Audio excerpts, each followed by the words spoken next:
오늘부터 사사기에 대해서 생각을 해보도록 하겠습니다. 사사기 시리즈를 한번 해볼 거예요. 제3권 언약의 등불 내용 중에 사사에 대한 내용을 많이 다루고 있는데요. 우리가 광야 생활, 광야 지친 곳을 따라가면서 우리의 신앙을 한번 더듬어 봤잖아요. 마찬가지로 사사들의 각각 사사들을 통해서 증거하시는 말씀을 통해서 한번 우리의 신앙을 한번 비춰보는 그런 시간을 가졌으면 좋겠습니다. 그래서 첫째, 오늘은 사사 시대에 대한 서론이에요. 왕이 없었던 시대라는 제목으로 한번 생각해 보도록 하겠습니다. 사사기는 3부로 나눠져요. 크게는 그 3부가 첫째는 1장, 2장 1장, 2장이 여호수아가 죽었을 때 왜 사사시대의 타락이 시작되었는가 설명이 나와 있습니다. 그리고 2부는 두 번째는 사사기 3장에서 16장 온니엘로 시작해서 여러 사사들이 등장을 하죠. 그래서 이스라엘의 타락이 하나님의 간섭과 도움이 없어서 타락했는가 그 질문. 그러니까 이스라엘의 타락이 왜 어떻게 해서 시작이 되었는가. 사사시대는 영웅들의 시대였어요. 영웅이 많았던 시대였다. 예를 들면 삼손 같은 특별한 힘을 가진 사람들, 그리고 이스라엘 백성들이 죄지어가지고 외부 침략을 받거나 고난을 받을 때 회개를 하면은 하나님께서 사사를 보내줘서 구원해주는. 그러면 구원을 받으면 또 삶이 편해지잖아요. 삶이 편해지면 또 다시 죄를 져요. 또 죄를 지면은 또 침략을 받거나 또 어려움이 있어요. 그러면 또 회개해요. 그럼 또 사사를 보내줘요. 그런 악순환이라고 해야 되나? 그런 순환이 계속 반복되는 게 사사시대예요. 그래서 힘이 없어서 생활이 부족해서 타락한 것인가? 아니라는 것이죠. 그 내용에 대해서 생각해 보겠습니다. 그리고 그러나 인간에게 힘을 주면 하나님을 잘 섬기는가? 그게 문제예요. 우리는 하나님 이것만 응답해 주시면, 이 문제만 해결해 주시면은, 생활만 좀 더 좋아지면은, 이 병만 나면은 열심히 하겠습니다 하잖아요. 그래서 하나님께서 가나안 땅에 들어가게 해주시고 가나안 족속을 물리쳐 주시고 복을 주셔서 잘 살게 됐어요. 근데 인간에게 힘을 주면은 잘 섬기는가? 그 다음에 3부 마지막 부분은 17장에서 21장이에요. 두 가지 이야기로 시작이 돼요. 17장에서 18장 오늘 생각해 볼 내용인데요. 미가라는 사람이 자기 제사장을 선택하고 그 이후에 단지파에게 빼앗기는 이야기. 이 사사기를 보면요, 되게 막장 드라마 같아요. 진짜 믿음에 있어서 진짜 막장 드라마 같은, 말도 안 되는 일들이 여기 사사기에 실려 있습니다. 우리가 잘 안 읽어서 잘 모르지만 한번 읽어보세요. 이번 기회를 통해서, 길지 않으니까 21장까지밖에 없어요. 한번 읽어보면은 많이 도움이 되고 깨달음이 될 것 같습니다. 19장에서 21장은 레위 사람이 첩이 도망가요. 그래서 도망간 첩을 데리러 가요. 데리러 갔다가 돌아오는 길에 베냐민 지파가 있는 곳에 잠시 유숙을 하게 됩니다.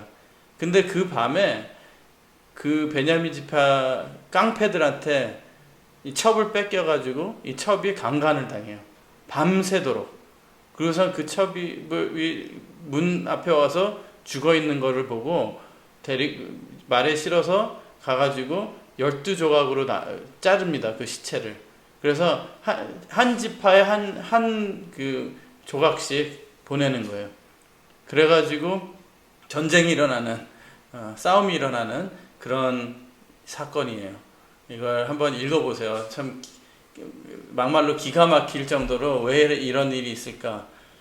그래서 이 사사기는 오늘은 17장 이 미가라는 사람의 이야기를 생각해 보면서 사사시대의 타락을 하는데 얼마나 타락했는지, 타락성을 생각해보는 시간을 갖도록 하겠습니다. 1절에서 13절을 읽고 시작하겠습니다. 에브라임 산지에 미가라 이름하는 사람이 있더니 그 어미에게 이르되 어머니께서 은 1100을 잃어버리셨으므로 저주하시고 내 귀에도 말씀하셨더니 보소서 그 은이 내게 있나이다. 내가 그것을 취하였나이다. 그러니까 엄마가 은 1100개를 잃어버린 거예요. 누가 훔쳐간 거죠. 그러니까 엄마가 이거 누구야 하고선 저주했어요. 그랬더니 미가가 엄마한테 다시 그 은을 돌려주면서 하는 얘기예요. 이거 내가 갖고 갔었습니다. 그러니까 어미가 가라되 내 아들이 여호와께 복받기를 원하노라 하니라. 잘 들어보세요. 미가가 은 1100을 그 어미에게로 도로 주매 어미가 가로되 내가 내 아들을 위하여 한 신상을 새기며 한 신상을 부어 만들 차로 내 손에서 이 은을 여호와께 거룩히 드리노라. 그러니까 은을 다시 돌려받았기 때문에 그 신상을 새기는데 그 신상을 새기기 위해서 이 은을 받은 거를 여호와께 거룩히 드리노라서 헌금으로 드리겠다는 거예요. 그렇죠? 그러므로 내가 이제 이 은을 내게 도로 돌리리라.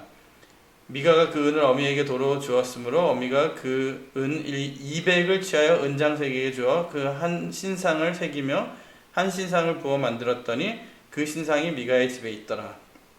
이 사람 미가에게 신당이 있으므로 또 에봇과 드라빔을 만들고 한 아들을 세워 제사장을 삼았더라. 그때에는 이스라엘에 왕이 없으므로 사람마다 자기 소견에 옳은 대로 행하였더라. 유다 가족에 속한 유다 베들레헴에 한 소년이 있으니 그는 레위인으로서 거기 우거하였더라.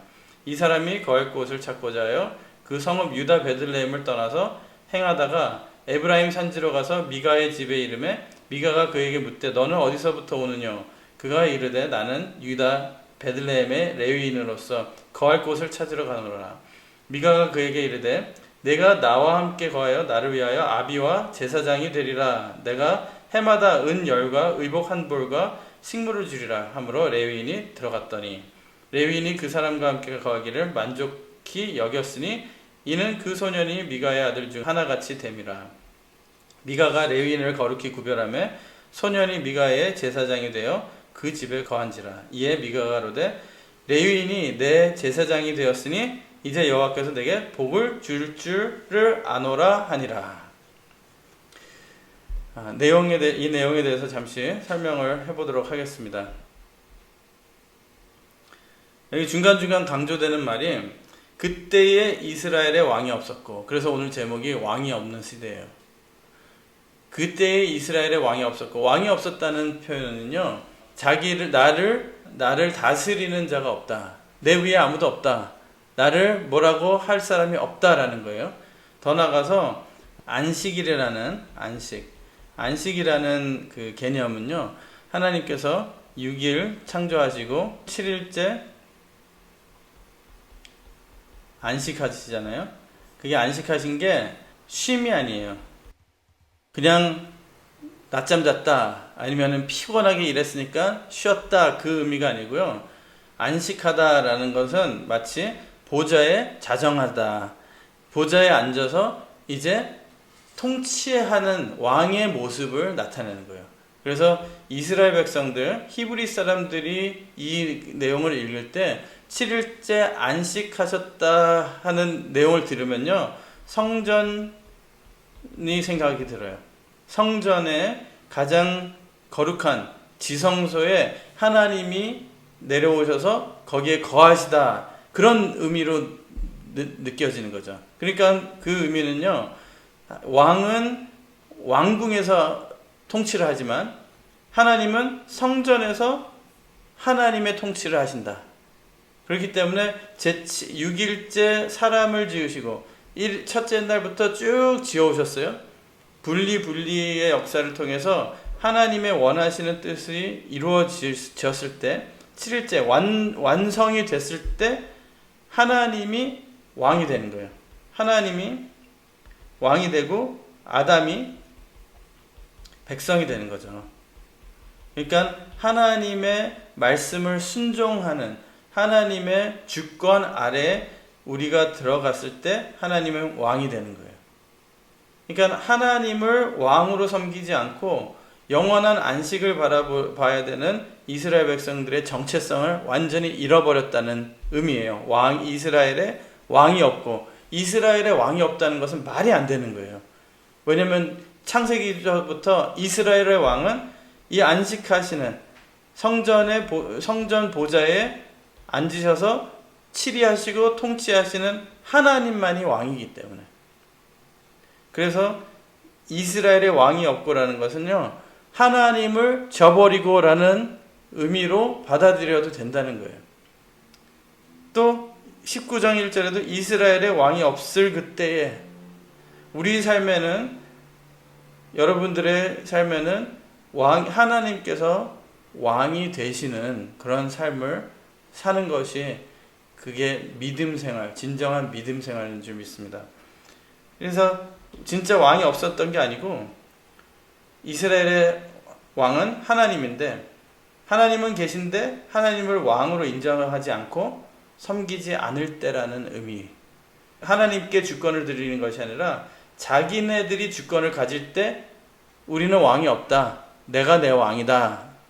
선악과를 먹을 때도 하나님의 통치 아래에 있는 것이 아니라, 하나님의 말씀과 보호 아래에 있는 것이 아니라, 하나님의 말씀을 순종하는 나의 자리가 아니라 하나님과 동등해지고 싶다는 것은, 루시퍼가 하나님을 대적하고 도전하고 뛰쳐나온 것 같이, 타락한 것 같이, 사람도, 뱀도, 사단도, 루시퍼가 사단이잖아요. 사단이 우리를 꼬실 때도, 죄짓게 만들 때도 같은 방법이라는 거예요. 왜 내가 이 말씀을 따라야 돼? 왜 이렇게 살아야 돼? 난 내가 원하는 대로 자유롭게 살 수 있는데, 내가 내 왕이 될 수 있는데, 그런 하나님이 아닌 우리 자신이 주권을 갖겠다고 한 일이 죄가 된 것이고 타락의 원인이 된 것이라는 것입니다. 그의 결과, 하나님을 왕으로 인정하지 않은 결과, 사사기 17장 6절, 오늘 본문 내용이에요. 그때는 이스라엘에 왕이 없으므로 사람마다 자기 소견에 오른 대로 행하였더라. 이게 예수님의 족보에 이 사사시대가 통째로 빠진, 생략된 이유 중에 하나잖아요. 그래서 왕이 없으므로, 하나님을 왕으로 여기지 않으므로 사람마다 자기 소견에 오른 대로 행하였더라. 사사기의 마지막 절이에요. 21장 25절. 결론도 그때는 이스라엘에 왕이 없으므로 사람이 각각 그 소견에 오른 대로 행하였더라. 아까 레위 사람이 자기의 첩을 강간당하는 그 이야기 잠시 말씀드렸잖아요. 그 내용 중에 그 사람이 이제 유숙할 때 어떤 나이든 노인의 집에 유숙을 하는데, 소돔과 고모라와 같이 그 동네 사람들이 다 몰려와서 문을 두드리는 거예요. 저 남자 내놓으라고. 우리가 원하는 대로 할 거다. 그러니까 강간하겠다는 말이에요. 관계하겠다는 거예요.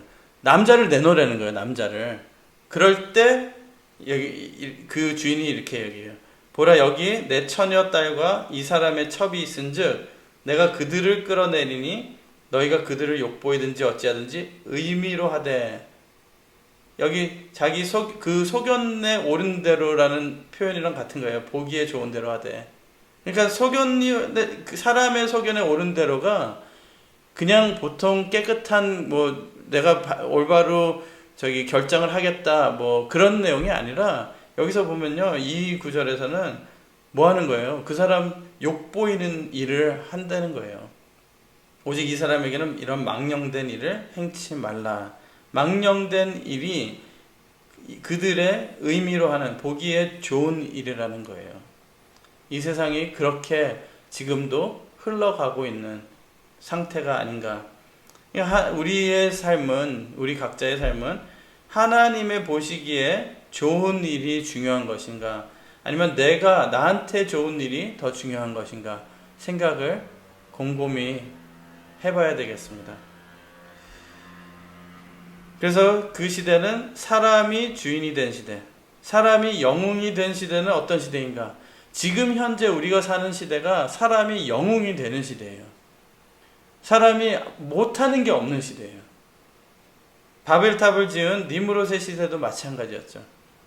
창세기 10장 9절 말씀, 그가 여호와 앞에서 특이한 사냥꾼이 되었으므로 속담에 이르기를 아무는 여호와 앞에 니무롯 같은 특이한 사냥꾼이 없었더라. 여기서 여호와 앞에라는 것은요, against라는 의미도 있어요.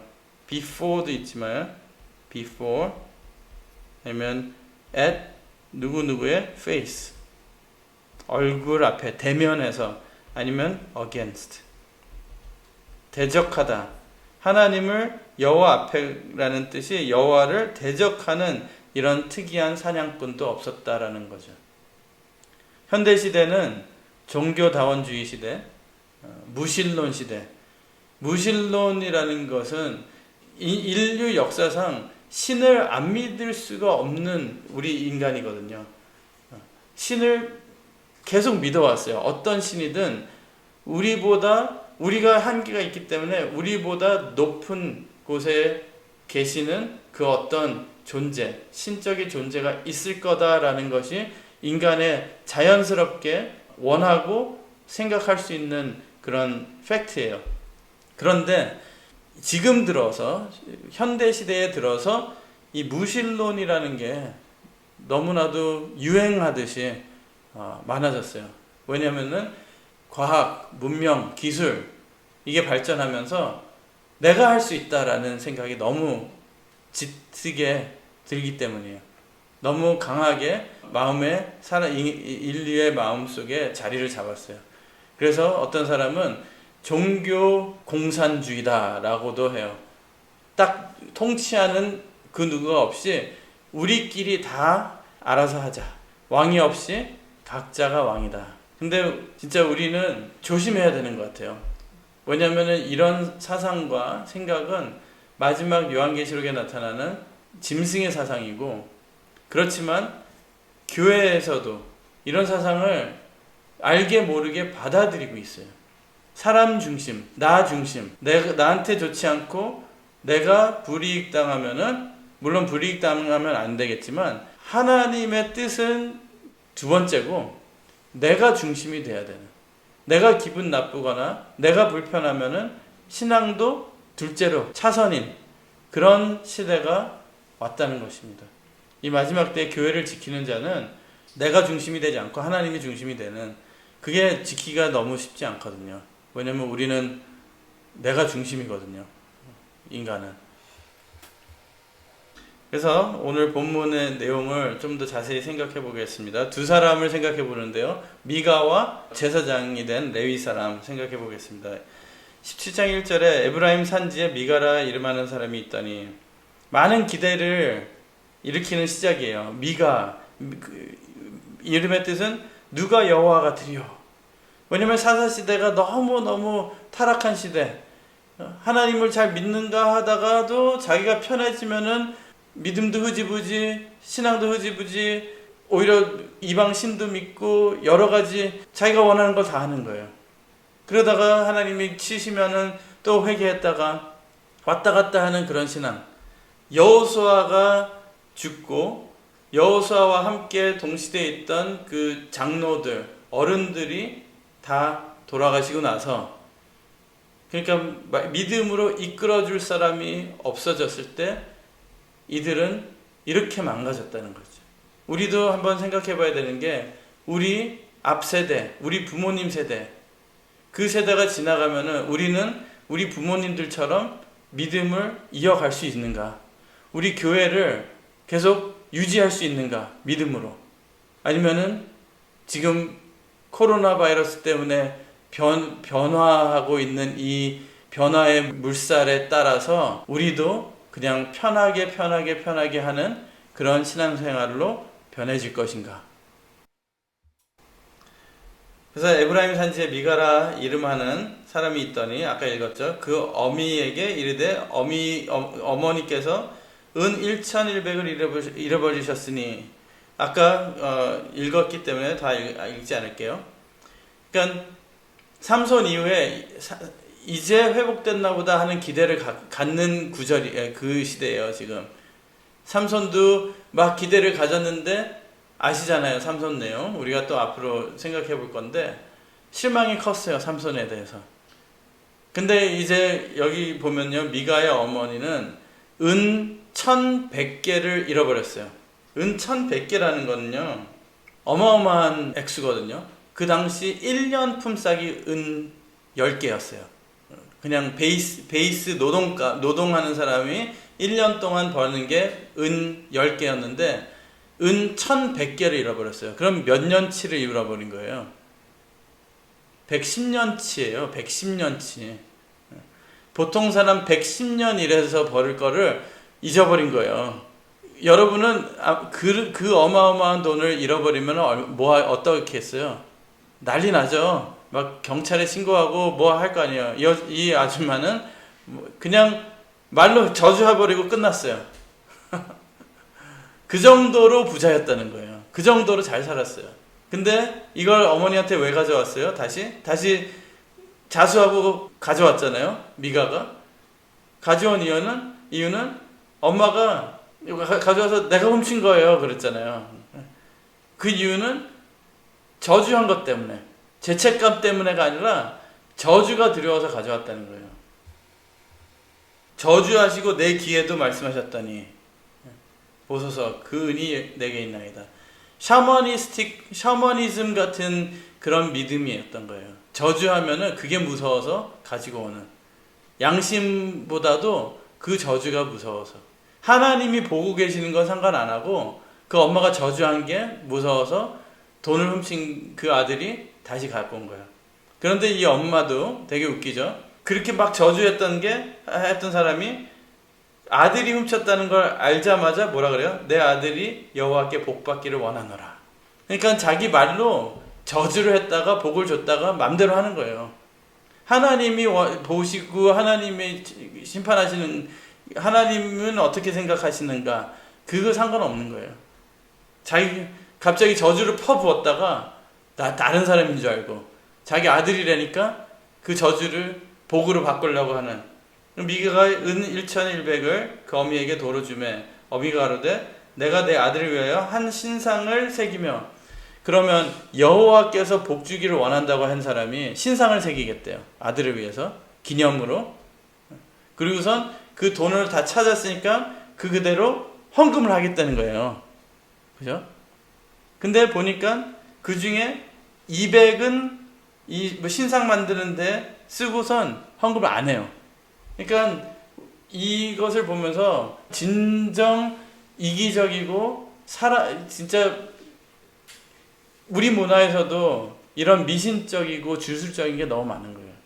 저주를 축복으로 자기 마음대로 바꾸려고 하고, 자기가 뭐 하면은 이게 축복으로 변한다, 자기가 뭘 하면은 이게 저주로 된다.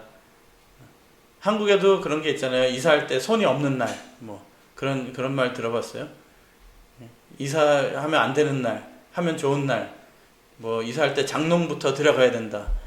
여기도 엄청 많더라고요. 지금 그 추석 전이 한 달 동안 고스트 먼스라 그러잖아요. 그러니까 귀신들이 다시 이렇게 한 달 동안 올라온대요. 자세히는 잘 모르겠는데 그래서 이 식당마다 뭐 집마다 그런 뭐 음식 같은 거 태우고, 뭐 부적 태우고 음식 같은 거 이렇게 차려 놓잖아요. 그거 먹고 떨어져라 그거예요. 그거 먹고 가라. 그러니까 그 유령들, 그 귀신들한테 밥을 줘가지고 먹여 보내는 그런 거예요. 근데 이 한 달 동안에 헝그리 고스트 몬스터라고 그러죠. 이 한 달 동안에 혼잣말도 해도 안 된대요. 이 미신적인 생각이, 혼잣말 하면은 뭐 귀신이 들어온다. 그리고 진짜 필요하지 않는 이상 수술을 하면 안 된다. 밤에 사진 찍어도 안 된다. 벌레 죽이지 마라. 특히 나방 같은 거, 나방이나 나비 같은 거, 또는 메뚜기 같은 거 죽이지 마라. 그리고 실내에서는 절대로 우산을 피지 마라. 그리고 이마를 가리지 마라. 머리로 이마를 가리지 마라.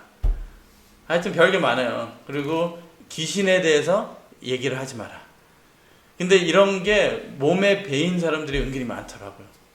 그러니까 마치 그렇게 하면은 저주가 올 것이고, 내가 그 귀신을 위해서 상을 이쁘게 잘 멋있게 차려놓으면은 복을 받을 것이고, 그런 사상들.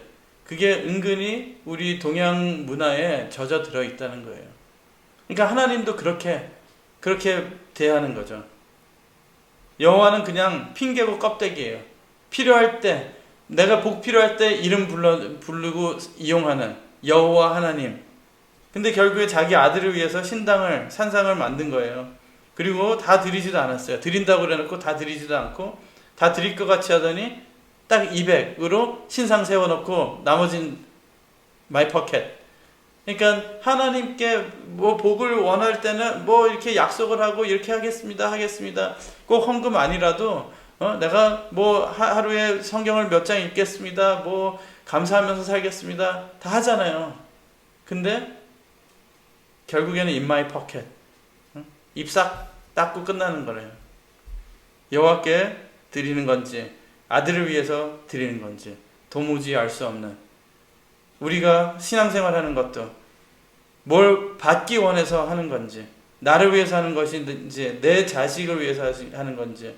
이 아줌마는 그 아들이 우상이었어요. 우상을 만들지 말라고 하셨는데 돈 찾아가지고 하나님께 감사한다고 해놓고 신상을 만들어 놓은. 그래서 미가는 그 덕분에 집에 신당이 있었대요. 신들의 집이에요. 신당이라는 것은 여러 신을 갖다 놓은 거예요. 그리고 에봇이 있고 드라빔이 있었어요. 에봇은 이스라엘 제사장이 입는 예복이에요. 아무나 갖고 있을 수도 없는 거예요. 근데 에봇을 만들어서, 그러니까 제사장의 예복을 갖다 놨어요. 에봇은 뭐냐면요, 제사장직을 상징하는 거예요. 그러니까 에봇은 지성소에 있는 법궤만큼이나 중요하게 생각했던 거거든요. 거룩한 옷이라는 거죠. 예복이에요. 근데 그것을 자기 집에다 놓고요, 신당에다 딱 갖다 놓고 그 다음에 드라빔을 갖다 놨어요. 드라빔은 이방신이거든요. 가정의 수호신이래요. 두 가지가 다 있는 이유 생각해 보세요. 두 가지가 왜 있을까요? 제사장을 세운 이유는 또 뭘까? 그 제사장도 미가의 아들도 자기 아들처럼 했어요. 그러니까 아론의 후손도 아니에요. 다 흉내내는 거예요. 우리의 예배는 어떤가 한번 생각해 볼 필요가 있습니다. 여호와는 껍데기인가? 아니, 표현이 너무 그렇긴 한데, 진짜 여호와는, 하나님의 이름은 그냥 우리가 복 필요할 때 부르는 그런 껍데기 같은 이름인가? 누구를 위한 예배고 누구를 위한 신앙생활인가 생각해 보게 하는 내용입니다. 이방 종교는 신당에 왜 가죠? 나를 위해서 가요. 비나이다 하는 게 누구를 위해서? 나를 위해서, 자식을 위해서, 부자 되기 위해서. 지난주에도 설교했지만 이방신에는요, 대부분이 자기가 죽었다가 부활한다고 생각을 안 해요. 죽으면은 환생해서 다른 존재가 되든지, 아니면은 이 자연의 하나로 같은 이 자연의 기에 다 융화돼 가지고 하나가 된다고 생각해요. 그러니까 내 기억이랑 내 존재가 없어지는 거예요. 존재가 계속 있다고 하지만 나의 아이덴티티, 나의 정신이 없어지는 거죠. 그렇기 때문에 신과의 관계도 내가 죽어서 환생할 때 더 좋은 상황에서, 또는 내가 죽어서 더 좋은 상태로 갈 수만 있게 해주는 존재가 신이죠. 개인적인 관계를 갖는 게 신이 아니에요. 다른 종교에서는. 근데 많은 사람들이 하나님을 그렇게 대하거든요. 내가 복받게 해주는, 나에게 복을 줘야 되는 존재, 나를 천국 데려다주는 존재. 근데 개인적인 관계가 있는가? 우리가 예배에 온 이유가 무엇인가를 생각해 봐야 된다는 것입니다. 우리가 신앙생활을 왜 하는가? 물론 당연히 우리가 하나님과의 관계를 올바르게 맺고 진짜 믿음이 있으면은 하나님께서 나를 위한, 자식을 위한, 또는 때로는 물질의 축복도 허락해 주신다는 거죠. 그러나 하나님은 그것만을 위해서 하나님 앞에 가는 자판기 같은 존재가 아니라는 거예요. 기도 동전 몇 개 넣고 교회 몇 번 가고 하면은 삑 내가 원하는 거 누르면은 당연히 내가 원하는 거 줘야 되는 자판기가 아니라는 거예요. 그 다음에 레위인에 대해서 생각해 보도록 하겠습니다. 레위인. 사사기 17장 7절 8절 유다 가족에 속한 유다 베들레헴에 한 소년이 있으니 그는 레위인으로서 거기 우거하였더라. 이 사람이 거할 곳을 찾고자 하여 그 성읍 유다 베들레헴을 떠나서 행하다가 에브라임 산지로 가서 미가의 집에 이르매. 내용을 생각해 보기 전에 레위 사람들은 가나안 땅에 들어갔을 때 다 지파마다 분배를 받았어요. 땅 분배를 받았어요. 레위인들은 안 받았어요. 왜냐하면은 제사장, 하나님의 일을 하는 제사장 지파였기 때문에 레위인들은 각 지파에 몇 명씩 가서 살아야 되는 거예요. 그래서 거기서 목회를 해야 되는 거예요. 목사같이 거기서 그들 위해서 기도해주고 말씀 가르쳐주고 그런 역할이 레위인의 역할이에요. 그러니까 레위인마다 너는 어떤 지파에 가서 살아, 어디 지파 가서 살아, 거기 있으면서 뭐 자기가 잘 되든 못 되든 거기서 하나님의 일을 해야 되는 거예요. 말씀 증거하고 제사 지내고 해야 되는데, 예배 드려주고 해야 되는데, 보세요. 유다 가족에 속한 유다 베들레헴에 한 소년이 있으니 그는 레위인으로. 이 레위인은 유다 지파에 있어야 되는 레위인이에요. 유다 지파에서 말씀 증거하고 예배 드리고 해야 되는 레위인이에요. 거기 우거하였더니 이 사람이 거할 곳을 찾고자 그 성읍을 유다 베들레헴을 떠나서 행하다가 에브라임 산지로 가서 미가의 집에 이르매. 왜 이랬을까요? 거할 곳을 찾고자 하여, 거할 곳을 찾고자 하는 것은 뭐냐면요, 잡 찾아 나섰다는 거예요. 자기 먹고 살 것을 찾아 나섰다는 말이에요. 베들레헴 레위인이, 그것도 이 어린 아이예요. 아까 미가가 이 아이를 데려다가 자기 아들같이 삼았다 그랬잖아요. 잠깐, 아까 엄마 나오고 엄마 돈을 훔친 게 미가예요. 근데 미가의 아들 정도, 아들뻘이면은 얼마나 어렵겠어요. 원래 제사장이 되려면 30세가 돼야 되거든요. 아무것도 지킨 게 아니에요.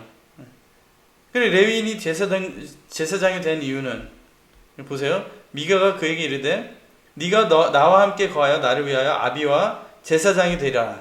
내가 해마다 은열과 의복 하벌과 식물을 주리라. 뭐요? 이 아까 레위인 이 아이는 자기 거할 곳, 먹고 살 곳을 찾아 나섰잖아요. 근데 이 미가가 괜찮은 오퍼를 준 거예요. 내가 옷 주고 밥 주고 할 테니까 나랑 있을래? 그러니까 잘 생각해 보니까 괜찮은 딜인 것 같거든요. 그러니까 레위인이 하나님이 가라고 한 곳, 거기서 말씀 증거하라고 한 것을 하지는 않고 자기 먹고 살 것 찾아서 나선 레위인, 또 그것을 고용하려고 마치 자기 집에 메이드 데리고 살듯이 내 집에 와서 제사장, 내 집 제사장을 해줄래? 하고 고용을 한 미가. 그래서 레위인이 그 사람과 함께 거하기를 만족히 여겼으니 이 정도 페이면은 난 충분하겠습니다 라고 한 거예요. 이는 그 소년이 미가의 아들 중 하나같이 되옵니다. 미가가 레위인을 거룩히 구별하며, 잠깐, 누가 누구를 구별해요? 제사장이 미가를 구별해줘야 되는데 미가가 레위인을 거룩히 구별하며 소년이 미가의 제사장이 돼요. 그러면은 이 미가가 만약에 여기 제사장이 돼서 설교를 하면요, 누가 원하는 설교를 할까요? 자기한테 돈 주고 밥 주고 옷 주는 이 미가가 원하는 축복의 설교만을 해야 되지 않을까요? 그 집에 관지라. 이 제사장은 누구의 뜻을 따르고 누구의 눈치를 보게 될까요? 하나님이 주시는 말씀이 아니라 미가가 원하는, 누가 누구를 구별하는 건지. 13절에 이에 미가가 가로되 레위인이 내 제사장이 되었으니 이제 여호와께서 내게 복 주실 줄을 아노라. 야, 이 사상 이해되세요? 내가 내 돈 주고 어린 레위인 데리고 와서 제사장 만들었어요. 내가 구별해가지고, 내가 안수해가지고 제사장 만들었어요. 그렇게 했으니까 여호와께서 나에게 복을 주겠다. 완전 조건부잖아요. 자기 생각에 하나님께서 이게 이렇게 갖추니까 마치 산당에 그 우상 갖다 놓고 우상에다 옷 입히고 뭐 해가지고 우상이 좋아할 만한 거 하면은 나한테 복 주듯이 자기 마음대로 복 받는 거예요. 제사장이 자기에게 좋은 말 하게 하고 그로 인하여 복을 받는다고 생각하. 이 자체가 인간으로 시작해서 하나님을 이용하려는 인간의 수단으로 만족하려는 샤머니즘, 자기가 만든 종교에 하나님을 끼워넣는, 여호와께서 복 주시게 하려고 자기가 제사장을 세우고 하나님의 율법을 따르는 게 아니라 그 모든 어긋나는 일을 다 하면서도 양심의 가책을 못 느껴요. 너무나도 영적으로 무식한 상황. 힘으로 돈으로 그렇게 세워놓고 이제 하나님께 이렇게 했으니까 복 주셔, 복 달라고 하나님한테 손 내미는 그 시대 이방 종교에서 그들의 신을 다루는 방법이었어요. 아무 문제 없는 게 문제였어요. 그래 놓고도 아무 가책도 안 느끼고 문제라고 생각을 안 하는 거예요. 그러니까 물질도 충분하고 눈치도 볼 것 없는 왕이 없는 시대의 결과가 이랬다는 것입니다. 우리가 좀 웃긴 내용이고 말도 안 되는 내용이지만 한번 우리가 사는 이 시대, 우리 주위에 저는 목사로서 제 자신과 우리 교회 생각을 안 해볼 수가 없어요. 이게 인간의 그 깊은 속에 있는 더러운 추한 모습이 그대로 나타난 거기 때문에요. 우리도 솔직히 복을 좋아하잖아요. 복 받기 원하고 하나님께 기도하는 것도 우리 기도 내용 봐요. 뭐 주세요, 뭐 주세요, 뭐 주세요, 해주세요, 해주세요, 해주세요. 그 외에 뭐가 있냐는 거죠. 뭐가 있기를 바랍니다. 근데 진짜 하나님의 뜻, 하나님과의 관계, 하나님을 진짜 살아 계시는 내 아버지라고 믿고 같이 대화하는 게 아니라 같이 관계하고 하나님을 만난다고 믿고 진짜 교회 오는 게 아니라 복 받기를 위해서 나 자신과 내 자식만을 위해서 신앙생활을 하는 그런 모습들이 있다는 것입니다. 결론적으로 신앙의 타락은 복을 줬을 때 하나님을 섬기지 못하고, 그러니까 하나님은 아셔요. 내가 이 진짜 사랑하는 내 자식이라면은 내가 이 복을 줬을 때 나한테 더 가까이 올 것이냐, 멀리 갈 것이냐 아시기 때문에 멀리 갈 자에게는 아직 안 주는 거예요. 섬기지 못하고 자기 잘 믿는다고 착각하면서 하나님을 빙자하고 예배를 수단으로 자기가 중심이 되는 우리의 예배와 기도는 대상을 바꿔도 별 상관이 없는 것인가. 무슨 말이냐면요, 우리가 예배드리고 기도하잖아요. 근데 그 대상이 없어지고 딴 분이 확 인정해서도 우리는 알겠느냐 모르겠느냐예요. 그리고 알아도 하나님이 아니고 딴 대상이라도 나에게 복을 주기만 하면은 no problem. 그런 신앙을 가진 건 아닌지 당연히 아니라고 믿습니다. 그렇지만 우리가 이런 시대에 이런 세상에 살고 있다는 것, 그리고 우리 각자에게 숨겨놓은 우상은 무엇인가? 우리가 각자 숨겨놓은 우상, 내 마음 깊이에 진짜 내 신앙보다 더 중요한, 하나님보다 더 중요한 그 우상이 무엇인가? 이거면은 내가 교회를 안 나갈 수도 있다라고, 또는 당연히 지금 그런 생각은 안 하겠죠. 그러나 나를 그만큼 흔들어 놓을 만한 그 우상이 무엇인가? 오늘 예배 때 설교 말씀에도 하나님의 말씀이 바라면 히브리서 12장에 흔들림이 있다고 그랬어요. 근데 그 흔들림에도 모든 게 다 떨어져 나가도 진짜 영적인 하늘의 말씀, 그 믿음만 잘 붙들고 있으면 그것만은 안 흔들린대요. 그 흔들리지 않는 그 믿음이 마지막 시온산에 주님과 함께 설 수 있다는 것입니다. 우리가 하나님께 드리는 시간과 헌금은 감사가 되어야 되지 우상이 되면 안 돼요. 내가 하나님께 시간을 드리고 헌금을 드리고 여러 가지 드리잖아요. 첫째로는 우리가 받은 것을 기억하고 드려야 되지 나만 맨날 드린다라고 생각하면 착각이고, 그리고 드리는 것은 이 다음에 내가 몇 배 받기 위한 목적이 아니어야 되는 거죠. 진짜 감사해서 하나님께 드리는 거지, 하나님을 사랑해서 드려야지, 내가 뭐 복 받기 위해서 한다, 그거는 잘못된 거라는 것입니다. 우리의 복은 하나님 자체가 복이에요. 하나님이 나와 함께하고 내 왕이 되셨을 때 그게 우리의 복이고, 표면적으로도 그렇게 해서 복을 받게 되는 것이죠. 그러나 그들은 왕이 없다고 했고 하나님을 이제는 왕으로 쳐주지도 않는 것이죠. 모든 것이 편안해지고 모든 것을 가졌고, 그러나 하나님을 믿지 못했다. 모든 것 vs 하나님, 둘 중에 하나 택하라면 어떻게 택하시겠어요? 이게 쉬운 질문 같지만 쉽지 않다는 거죠. 모든 것이라는 것은 내가 가진 모든 거예요. 물론 그렇다는 게 아니라, 그렇지만 내가 뭘 가졌어요? 내 가족, 내 자식, 내 건강 다 갖고 있잖아요. 그게 다 모든 것이거든요.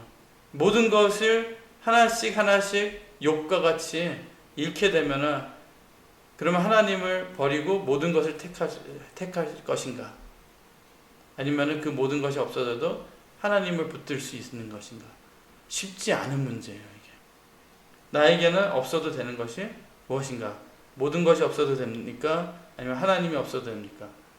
우리 애들한테 물어보면 둘 다 주세요. 그러겠지. 둘 다 주세요. 당연히 그게 하나님께서 우리에게 주시고 싶은 거예요. 그렇지만 우리 각자에게 시험을 늘 테스트해보라 그랬어요. 내 믿음을 시험해보라 그랬어요. 시험을 테스트하는 게 아니라 믿음을 시험해보라 그랬어요. 내가 주인이 되면 우상이 생겨요.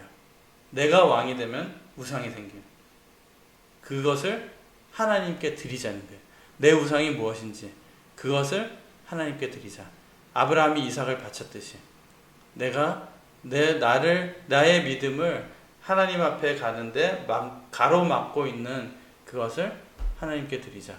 그리고 우리 교회가 진정 이런 사사시대 같은 그런 목적과 이유로 하나님을 섬기는 것이 아니라, 진정 하나님을 사랑해서 신령과 진정으로 예배하는 그런 교회가 되기를 기도 부탁드리고 되기를 바라면서 주님의 이름으로 축원드리겠습니다. 기도드리겠습니다. 사랑의 아버지 하나님, 사사기를 통해서 우리가 살고 있는 이 시대의 신앙 상태도 또 우리의 모습도 한번 돌아보는 시간을 가졌습니다. 아버지 하나님, 너무나도 말도 안 되고 기가 막힌, 웃기기도 한 이런 상황, 오늘 본 본문, 그렇지만 우리가 살고 있는 이 시대의 현실이라는 것, 하나님, 우리의 믿음은 절대로 그렇게 타락하지 않도록 성령님께서 붙들어 주시고 함께하여 주시옵소서. 진정 하나님이 원하시는 것이 무엇인지 늘 그것을 고민하고 하나님의 뜻을 어떻게 하면 따를 것인지 그것을 따를 수 있는 우리들 믿음 되게 허락하여 주시옵소서. 나의 소견에 옳은 대로가 아니라 하나님이 보시기에 좋았더라 하는 창세기 1장 하나님의 말씀이 이루어지는 우리 삶이 되길 원하오니, 저희들 부족하오나 하나님 함께 해주시고 우리 마음을 움직여 주시고 믿음이 장성케 허락하여 주시고, 아버지 하나님, 이 세상 삶에서도 어려움이 있어도 감사하고 또 하나님께서 베풀어 주실 때 또 감사할 수 있는 우리 믿음 될 수 있도록 허락하여 주시옵소서.